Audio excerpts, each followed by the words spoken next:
Another type of problem that you might see is one like this, where they tell you that h of x equals x cubed minus 5x squared plus 3x plus 1.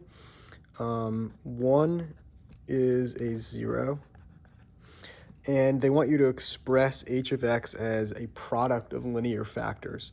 So what that means is product of linear factors, they want you to basically write this as a product of linear equations, or a product of binomials of degree 1. So what you can do is first use this fact that 1 is a 0 to figure out a simplified form where you have a product of x minus 1. That's going to be this the factor that gives 1 as a 0, and then some quadratic that's left over. We'll do synthetic substitution of 1. Okay, we get negative 5, 3, and 1.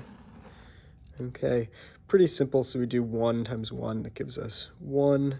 This gives us negative 4. Negative 4 gives us negative 1, gives us negative 1, and 0. Okay, so we can rewrite h of x. Because 1 is a 0, we can write this x minus 1 factor, and then we'll use these as our coefficients of our quadratic. So x squared minus 4x minus 1.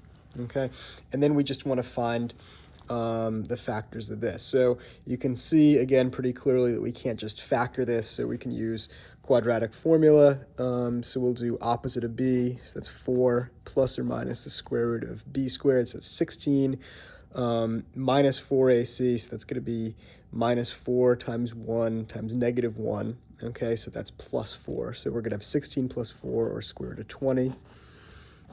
All over 2a, so that's all over 2. We can rewrite this square root of 20. Remember, 20 is 4 times 5, so we can write it as 2 times the square root of 5. So we'll have 4 plus or minus 2 radical 5 all over 2.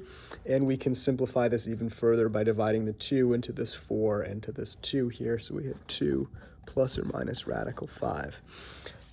So to rewrite it as a product of linear factors, we're going to write it as h of x equals x minus 1. Remember, y equals x minus 1 is a linear equation. Then we have x minus 2 minus square root of 5. Okay, and then we have x minus 2 plus square root of 5. So when they say linear factors, they just mean it's written as a product of 3 factors, all of which on their own would be basically linear equations. Okay, so this is the linear factored form of our polynomial.